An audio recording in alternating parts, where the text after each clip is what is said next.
ગાંધીનગરમાં વૃદ્ધ તબીબ મહિલા સાથે ઠગાઈ કરી ₹19 કરોડની રકમ સાયબર ક્રાઇમના ફ્રોડ કરી અલગ અલગ વ્યક્તિએ પડાવી લીધી। આંતરરાષ્ટ્રીય અને રાજ્યની ગેંગ હોવાનું અનુમાન। એક વ્યક્તિની સુરતમાંથી ધરપકડ કરી છે, જેના ખાતામાં ₹1 કરોડ જમા થયા છે। સાયબર ક્રાઇમ વિભાગ ગાંધીનગર તલસ્પર્શી તપાસ કરે છે। દેશમાં સૌપ્રથમ મોટી સાયબર ક્રાઇમનો ફ્રોડ અને ઠગાઈ। ગાંધીનગર આમતક ન્યૂઝ બ્યુરોમાંથી જે.કે. પટેલનો એક વિસ્તૃત અહેવાલ। સમગ્ર દેશમાં અત્યાર સુધી સૌથી મોટું ડિજિટલ એરેસ્ટનો બનાવ ગાંધીનગરમાં સામે આવ્યો છે। આરોપીએ વૃદ્ધ મહિલા તબીબ પાસેથી ₹19 કરોડ પડાવ્યા છે।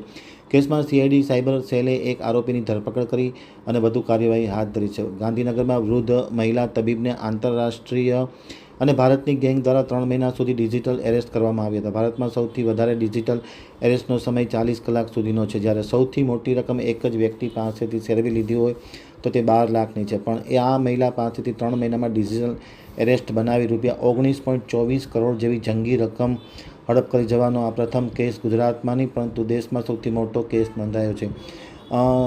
ગાંધીનગર સાયબર ક્રાઇમના ડીએસપી ધર્મેન્દ્ર શર્માએ પત્રકારો સાથેની વાતચીતમાં માહિતી આપતા જણાવ્યું હતું કે 35 જેટલા શખ્સ સામે 16 જુલાઈએ ગુનો નોંધાયો છે। અત્યાર સુધીમાં કેસમાં પોલીસે સુરતના લાલજીભાઈ જયંતિભાઈ બલદાણિયા નામના વ્યક્તિની ધરપકડ કરી છે। મહિલા તબીબના કેસમાં લાલજીભાઈના ખાતામાં ₹1 કરોડ ટ્રાન્સફર થયા છે। મળતી વિગત અનુસાર ગાંધીનગરમાં રહેતા તબીબ વરિષ્ઠ મહિલાને આંતરરાષ્ટ્રીય ગેંગ અને ભારતની ગેંગ વગેરે ભેગા મળીને 3 મહિના સુધી ડિજિટલ એરેસ્ટ રાખી અને અલગ અલગ પ્રકારના મેસેજથી કરોડો રૂપિયા પડાવ્યા છે। અને 3 મહિનામાં 15મી માર્ચના ડિપાર્ટમેન્ટ ઓફ ટેલિકોમ્યુનિકેશનમાંથી જ્યોતિ વિશ્વનાથ નામની વ્યક્તિનો આ મહિલાને ફોન આવ્યો હતો। પછી પોલીસ ઇન્સ્પેક્ટર, પબ્લિક પ્રોસિક્યુટર સહિતના નામે મહિલાને ડરાવી ધમકાવી અને તેની પાસેથી ₹19 કરોડ જેવી માતબર રકમ પડાવી લેવામાં આવી છે। ખાસ કરીને ડૉક્ટર મહિલા સાથે ઠગાઈ આચરવામાં આવી છે। કેસની પ્રાથમિક તપાસમાં બહાર આવ્યું છે, એમાં કંબોડિયાની ગેંગ અને ભારતના એક જ રાજ્યમાં રહેલી ગેંગ સામેલ છે તેવું જાણવા મળ્યું છે। ડિજિટલ અરેસ્ટનો જે કેસ આવ્યું છે એ અમારે ત્યાં લગભગ 1 અઠવાડિયા પહેલાં રિપોર્ટ થયું હતું। તો એ ડિજિટલ અરેસ્ટ કેસમાં જે એક સિનિયર સિટીઝન ભોગ બનનાર છે, એમને જે ગઠિયાઓ છે, સાયબર ગઠિયાઓ, એમને ધમકાવીને ડરાવીને કે તમારે નામે એટલે ટ્રાઈમાં કેસ ચાલશે, તમારે નામે મની લોન્ડરિંગનો કેસ ચાલશે, તમારી બધું વિગતો અમારી પાસે છે, એ જે નોર્મલ જે એમઓ ડિજિટલ અરેસ્ટનો હોય છે એ એમઓને પદ્ધતિને અપનાવીને અને એમને ડરાવી ધમકાવીને અને એને પાસેથી લગભગ 30થી વધારે અકાઉન્ટ્સમાં પૈસા ટોટલ ₹19 કરોડ જેટલા એમને પાસેથી પડાવ્યા છે। એમાં અત્યારે તપાસ ચાલુ છે। આપણે ઝડપથી એક ટીમ પણ એમાં માટે બનાવી છે, જે ઝડપથી તપાસ કરી શકે છે વધુ વિગતો મેળવીને। તો એમાંથી જે વિગત મળી છે, તો એક અકાઉન્ટમાં જે ₹1 કરોડ ગયા હતા, તો એ અકાઉન્ટ ધારકને અત્યારે પકડી પાડવામાં આવેલ છે। અને હવે જે બીજા એમાં જે લિંક્સ છે એમને શોધવામાં આવી રહ્યા છે અને ઝડપ ખૂબ જ એટલે ટૂંકા સમયમાં આપણને બીજી સફળતાઓ પણ આમાં મળશે।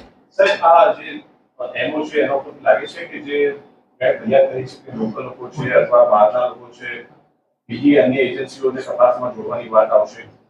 એમાં જે છે કે અત્યાર સુધી તો જોવામાં એ જ આવ્યું છે કે આપણે જે પ્રાથમિક જે ફોન નંબરથી એમને પાસેથી કોલ થયું એ પણ લોકલ છે અને પછી જે અકાઉન્ટ ધારકો છે એ પણ લોકલ છે। તો હજી આપણે જ્યારે બધી ટેકનિકલ રીતે વધારે એમાં ડીપમાં તપાસ કરવામાં આવશે ત્યારે ખબર પડશે કે એમાં બહારનો કોઈ એટલે સંકળાયેલ છે કે નહીં, કેમ એ આપણને નથી ખબર। એમાં એટલે ખૂબ મોટા ગેંગ્સ છે, કેમ કે આટલું લાંબુ એટલે કોઈ સિંગલ હોય તો એ ચલાવી નહીં શકે અને એટલા કેમ કે 30થી વધારે અકાઉન્ટ્સમાં પૈસા ગયા છે, તો એક માણસ પાસે તો આટલા અકાઉન્ટ્સ પણ નહીં મળે અને અલગ અલગ રાજ્યોના અકાઉન્ટ છે, તો આમાં ગેંગ ખૂબ જ મોટું સક્રિય છે એવું લાગે છે। ઇન્ટરનેશનલ કોઈ કનેક્શન સામે આવ્યું છે અત્યાર સુધી પ્રાથમિક રીતે? અત્યાર સુધી પ્રાથમિક રીતે કોઈ આવ્યું નથી, પણ આપણે જ્યારે વધારે ટેકનિકલી તપાસ કરવામાં આવશે ત્યારે આપણને ખબર પડશે। આમાં આખા કેસમાં જે પ્રકારે આરોપીઓની એમઓ છે એની પરથી એવું લાગે છે કે ફરિયાદી જે છે એની તમામ વિગતો પહેલેથી એ લોકો પાસે હતી? એ આજના જે ડિજિટલના યુગ છે અને જે સાયબર સ્પેસમાં જેવું દેખાય છે, તો ફરિયાદી જે કોઈ વિક્ટિમ છે એમના વિશે વધારે આપણે જાણી લેવાનું કંઈ મુશ્કેલ નથી, કેમ કે સોશિયલ મીડિયા પર દરેક માણસ એટલું બધું એક્સપોઝ છે કે એમની બધું વિગતો સોશિયલ મીડિયા પર ઉપલબ્ધ હોય છે. અને અમુક જગ્યા આપણો ડેટા લીક પણ થાય છે, અમુક જગ્યા ડેટા લીક સિવાય પણ આપણે આગળથી એટલું બધું ડેટા સોશિયલ સ્પેસમાં આપેલું હોય છે કે આપણો બધું ડેટા જે કોઈ પણ છે એ સોશિયલ એન્જિનિયરિંગ કરીને એક્ઝેક્ટ આપણને વિક્ટિમ કોને બનાવવાનો છે એ નક્કી થઈ શકે છે. એટલે આ એવું લાગે છે કે એમની પણ સોશિયલ એન્જિનિયરિંગ કરીને એ લોકો આવ્યા હતા કે ભાઈ આ માણસ આપણે ટાર્ગેટ કરવાનો છે. આમ એમાં એટલે એવું હોય છે કે એ લોકો સોશિયલ એન્જિનિયરિંગ કરીને 5% ઝોન બનાવતો હોય તો એમાંથી કદાચ 1-2% માણસો વિક્ટિમ બનતા હોય છે. હવે એ ભોગ બનનાર પાસે ક્યાંથી રૂપિયા આવ્યા એ તો આપણે તપાસનો વિષય અત્યારે નથી, કેમ કે કોઈ પણ માણસ પાસે એમને જે પૈસા એમના ધંધાના અને એ થઈ શકે છે. એટલે અમે અત્યારે આરોપીઓ ઉપર વધારે ફોકસ કરીએ છીએ.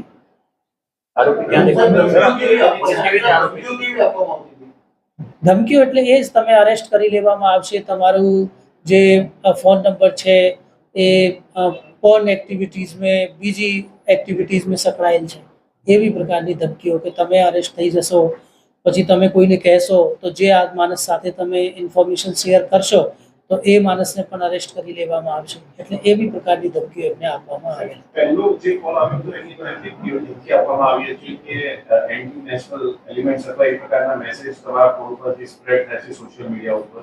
આવી કેવી વિગતો સામે એમની ફરિયાદથી નકારી છે કે કયા પ્રકારે તેમને ધમકી આપવામાં આવતી હતી, શું એ લોકો કહેતા હતા? તમારો એટલે જે ફોન નંબર છે એ જે પોર્નોગ્રાફિક વિડીયોમાં સ્પ્રેડ કરવામાં આવ્યું છે સામે, એ એમને કહેવામાં આવ્યું.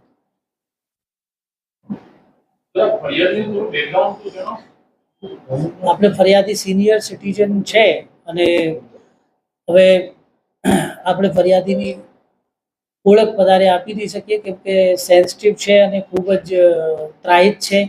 તો અત્યારે એમને મેન્ટલ સપોર્ટની જરૂરિયાત છે, મેન્ટલ સપોર્ટની જરૂરિયાત છે. એટલે આપણે એ પછી સમય આવવા પછી આપણે તમે કહીશું.